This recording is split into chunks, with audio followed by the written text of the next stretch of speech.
Olá, bom dia, tudo bem? Bom dia, boa tarde, boa noite, não sei que horas você vai estar vendo esse vídeo. E hoje aqui vamos falar sobre a afetividade que precisa ser educada, precisa ser desenvolvida, se nós quisermos desenvolver a razão. Não tem tanto tempo que eu coloquei um vídeo aqui dizendo que ser emocional, ser sentimental é o mais racional que nós podemos fazer. E existe uma razão para isso, né? Que está relacionada com a maneira como nós nos desenvolvemos na vida, né? Para a educação clássica, a educação antiga, o ser humano ele não é uma coisa uniforme, mas ele é mas sim uma coisa múltipla. E justamente através dessa realidade que se constata na educação clássica, que se constrói, que se ergue, que se edifica o edifício humano, tá? A construção do ser humano. Já aqui com o meu café para poder acompanhar a gente nessa conversa. Então, como é que funciona isso? Isso já desde da Índia antiga, Aryavarta, na Grécia, na China, o Antigo Egito, todas essas civilizações falavam desse ser humano como um ser não único, mas múltiplo, e que a educação do ser humano consiste em desenvolver, coordenar e unificar essas multiplicidades. Então, ante uma, um posicionamento que é um tanto unilateral que nós temos, né? Que na educação atual, o que nós temos é um desenvolvimento da mente em um sentido bem pobre dela, porque é apenas no aspecto de guardar informações, de, vamos dizer assim, entulhar, né? Informações que a gente nunca vai utilizá-las. E a mente precisa das informações para poder ter matéria-prima para pensar, sim, mas não se trata do seu ponto de maior expressão, de maior força. A grande força da mente é criar. E vou fazer um vídeo sobre isso só depois, em outro momento, mas porque tem muita relação com o nosso tema aqui. Mas para agora, né, para o que eu quero trazer agora, é que para que a gente desenvolva uma educação realmente verdadeira e que unifique essas partes dispersas do ser humano, né? Que a gente pode dizer que seria mente, corpo e alma ou emoções, né? A gente às vezes também fala de corpo, espírito e alma. Tem a ordem crescente, seria corpo, alma e espírito, né? Então, para que a gente possa realizar uma educação realmente própria nisso, uma educação que tenha essa profundidade, a gente precisa desenvolver não dessa forma unilateral, através da mente, mas sim levando em conta esses elementos que eu coloquei. Então, para que a gente desenvolva a razão da sua forma correta e para que ela funcione na sua verdadeira postura, na sua verdadeira potência, na sua verdadeira qualidade, a gente precisa desenvolver sim um, uma educação das nossas afetividades. Então a gente precisa direcionar bem como essas afetividades vão ser construídas, né? Mais atualmente, a gente já tem, por exemplo, um entendimento de que nós precisamos ter sim um cuidado com nossas emoções. Muitas pessoas falam de fazer terapia, outras pessoas falam de algumas práticas como meditação, né? E até do exercício físico como necessário para a saúde mental, vamos dizer assim.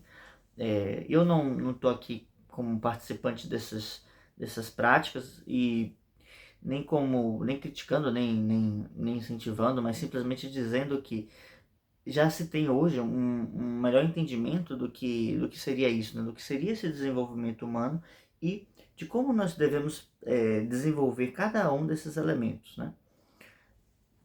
porque a educação que nós temos hoje na escola, ela vem de uma herança já, não é muito antiga, na verdade, ela é iluminista positivista e tem uma tendência relacionada ao enciclopedismo. Isso muitos já devem ter estudado nas escolas, né? E essa tendência enciclopédica vai fazer com que a gente busque esse acúmulo de informações que falei antes, né? Então, como nós deveríamos pensar em cada um dessas coisas, né? E pensando mais especificamente nas emoções, nas afetividades. Mas primeiro, convido você a seguir nosso canal, a se inscrever aqui no canal do YouTube, nos seguir lá no Instagram, porque mais da metade das pessoas que nos assistem, acho que 80%, 70%, agora não vou lembrar, assistem o canal sem estarem inscritas. Então, por favor, se inscreva no canal, dê o like no vídeo e aquelas coisas todas, né, do YouTube. Deixa um comentário com alguma pergunta, algum vídeo que você queira, que te interesse, tá bem? E eu poderia fazer aqui, né, um vídeo próximo. Mas então, como realizar uma educação mais verdadeira? Pensando nessa ideia, desenvolver a razão, sendo necessário o desenvolvimento da expressividade, da emotividade, do controle, né, de todas essas coisas. Vamos pensar aqui um pouquinho. Eu disse que o ser humano ele é disperso em uma série de subdivisões, tá? Nós podemos pensar no nosso corpo, na nossa energia, podemos pensar nas nossas emoções, na nossa mente. E uma série de comportamentos derivados disso. Eu posso pensar que cada um desses veículos, dessas partes, cada uma delas exerce uma função específica e única. E eu preciso estar consciente de como essas partes devem me servir. Eu, enquanto ser humano mais profundo, enquanto eu profundo. Então, no momento em que eu começo a observar essas coisas, eu começo a colocar uma certa ordem. E a palavra norteadora da educação, nesse caso, é a ordem. Porque a ordem vai nos dar um grau de prioridade em relação à nossa vida. Ou seja, o que é mais importante, né, no desenvolvimento de um ser humano. E isso é uma sabedoria popular até, né? Que a gente costuma dizer, mais importante é que você seja uma boa pessoa, né? Para muito além dos conhecimentos que nós adquirimos, para os cargos que nós venhamos a ocupar, e etc, etc, etc. Mas isso é algo que falamos muito comumente, né? Mas o importante é que seja uma boa pessoa, mas o que é ser uma boa pessoa? E como desenvolver isso, né? Muitas vezes parece que é uma coisa meio na sorte, né? E que a pessoa ou ela tem uma tendência para isso e busca isso, ou não vai ter. E quando, na verdade, se nós trabalharmos de uma forma ativa nesse processo, a gente consegue ter um desenvolvimento não só de boas pessoas, mas de pessoas altamente virtuosas, né? E isso eu não estou falando sozinho, né, da minha boca, mas fazendo eco a uma grande tradição de educadores, né, na nossa história, que nós tivemos isso, mas isso foi perdido para dar espaço a outras coisas, como por exemplo o enciclopedismo que eu mencionei, né? Então, a educação hoje busca formar pessoas que vão realizar uma função específica, vão ocupar uma função específica, mas não buscam olhar como as funções específicas dentro do ser humano operam e se desenvolvem, tá? Vamos lá. Sabemos então que quando eu tenho, pensando na ideia das emoções, né? As emoções, elas atraem ou repelem as coisas. Como assim? Por algumas coisas eu sinto certo apreço, um certo afeto, e por outras eu sinto um rechaço, uma repulsa. Isso é muito perceptível quando eu tenho certas emoções, como a ternura, a alegria,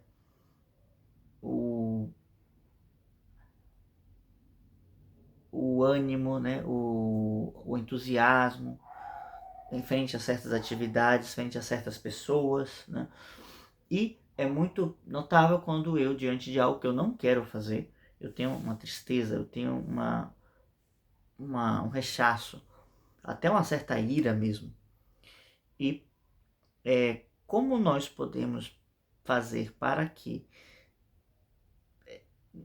nós possamos começar a desenvolver um relacionamento, né, de forma mais saudável? Porque muitas vezes nós gostamos de coisas que não nos fazem bem e não gostamos das coisas que nos... Peraí, contrário. Nós gostamos de coisas que não nos fazem bem e não gostamos de coisas que são saudáveis. Não, estava certo que eu falei. Meu Deus, confusão. Então, assim, esse rechaço esse apreço, muitas vezes em nós é desmedido, ou seja, está desordenado dentro desse processo todo. Então, eu preciso aprender a gostar e amar das coisas que me fazem bem e preciso aprender a não gostar, a rechaçar as coisas que não me fazem bem. Aí eu poderia dizer que seria um mistério isso, né? Não é exatamente um mistério, mas é porque muitas vezes não é tão claro assim. Dou um exemplo. Para coisas mais objetivas, a gente tem uma clareza nisso. Então, comer vegetais, comer verduras, comer carne em boas quantidades é sempre melhor do que frituras, do que batata frita, do que comidas com gordura hidrogenada. Sempre, sempre, sempre. Sempre, sempre. Né? Porque a gente percebe muito claramente o valor que está atribuído intrinsecamente a cada uma dessas refeições, né? Ao ponto de que alguns, né, já vi nutricionistas falando isso, dizendo que essas refeições de gordura hidrogenada e fritura são como um alimento sem alma, elas nem contam como refeição. Você sacia a sua fome, mas você não se alimenta, ou seja, o corpo está desnutrido e ele vai sofrer com isso mais cedo ou mais tarde. Para isso nós temos uma certa clareza, até porque o próprio sistema digestivo ele reclama disso, né, muito rapidamente, no dia ou ao longo dos dias, né? Mas para as coisas mais sutis, a gente não tem tanta essa clareza, né? Então, assim, vamos pensar assim, eu começo a gostar e desenvolver um afeto por aquelas coisas que são boas para mim, né? Aí eu vou pensar exercício físico, vou pensar na música de boa qualidade, vou pensar na poesia de boa qualidade, né? Para já juntar aqui com o propósito do canal. Eu vou pensar em... Eu falei de exercício, eu falei em dormir o adequado, né? E não em demasia e nem pouco, né? Porque também dormir em demasia a gente fica, né, largado à preguiça. Então, assim, todas as coisas possuem um direcionamento, né? Do qual nós devemos seguir e uma quantidade, né? Agora, para as emoções, isso não é tão claro para nós, né? Então, a gente não sabe exatamente a medida entre a euforia e a alegria, ou seja, uma coisa é a alegria, que é boa, é positiva, nos dá ânimo, motiva os demais, mas passando disso, isso já é euforia, né? Uma pessoa que não consegue se concentrar porque está o tempo todo fazendo piadas, né? Muitas vezes idiotas, mas nada contra as piadas idiotas, inclusive eu faço muito, né? Essa acabou sendo uma, mas que o problema é que quando nós não conseguimos nos concentrar no trabalho que vamos fazer. Então, uma pessoa numa reunião que faz piadas o tempo todo e não consegue se atentar ao assunto que está sendo discutido, faz com que a gente tenha que perder uma grande energia voltando, né, retomando o fio da meada. Eu dou aula para crianças, né? E isso é muito claro, mas as crianças não têm essa medida, ainda precisam desenvolver. Elas vão fazer, elas se concentram por muito pouco tempo, e justamente uma das coisas que mais é benéfica para elas nesse processo de desenvolvimento da musicalidade é a concentração, né? Das aulas de música, você desenvolve muita concentração. Então, um outro exemplo contrário à alegria é o da tristeza, né? O fato de estarmos mais introspectivos, mais pensativos, mais reflexivos é muito bom, é muito positivo, nos faz com que nós tenhamos uma melhor absorção do aprendizado, faz com que a gente possa refletir mais sobre aquilo que nos acontece, meditar nos assuntos. Irei também fazer um outro vídeo sobre isso. Mas quando passa dessa medida, né, a gente fica muito melancólico, muito triste, muito assim, desanimado, quase depressivo, né, ou com tendências a isso. E, obviamente, isso já não é algo positivo. A gente não tem bem essa medida.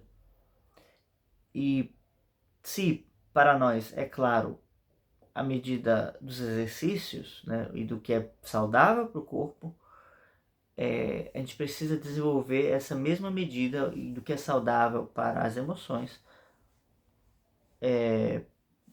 para que a gente possa ter esse balizador, essa medida. Por quê? Porque a razão que se desenvolve em nós, ela é um aspecto superior. Ela pensa e decide, mas ela não pode agir de forma autônoma. Como assim? A nossa razão só pode operar em cima daquilo que ela toma como um pressuposto, como uma premissa. Então, se nós não temos claro o que é melhor, né, qual é o signo daquele objeto, daquela coisa que se apresenta para mim, ou seja, se é positivo ou se é negativo. Se eu não tenho claro isso, eu vou sempre tomar decisões com base em premissas falsas. E eu posso fazer uma intelecção sobre as coisas e chegar a uma decisão, mas na grande maioria das vezes, como é que nós decidimos as coisas? Nós pensamos de forma muito clara e planejamos, ou nós decidimos simplesmente por uma série de coisas que nós temos como afinidades e desafinidades, afetos e desafetos. Se planejamos bem as coisas, pensamos bem nelas, ok, ótimo, mas no geral não fazemos assim e não temos tanto esse controle, sendo bem sincero, para fazer isso. Então, a maneira mais fácil, apesar de não ser fácil, e mais prática de se chegar a isso, é desenvolver um bom controle daquilo que é bom, um bom gosto em relação àquilo que é bom, para as coisas sutis também, certo? E aqui também há uma questão de ordem, uma escala de valores, de qualidade, que não é muito fácil de perceber, porque antes as emoções turva muito gostos que nós temos, né?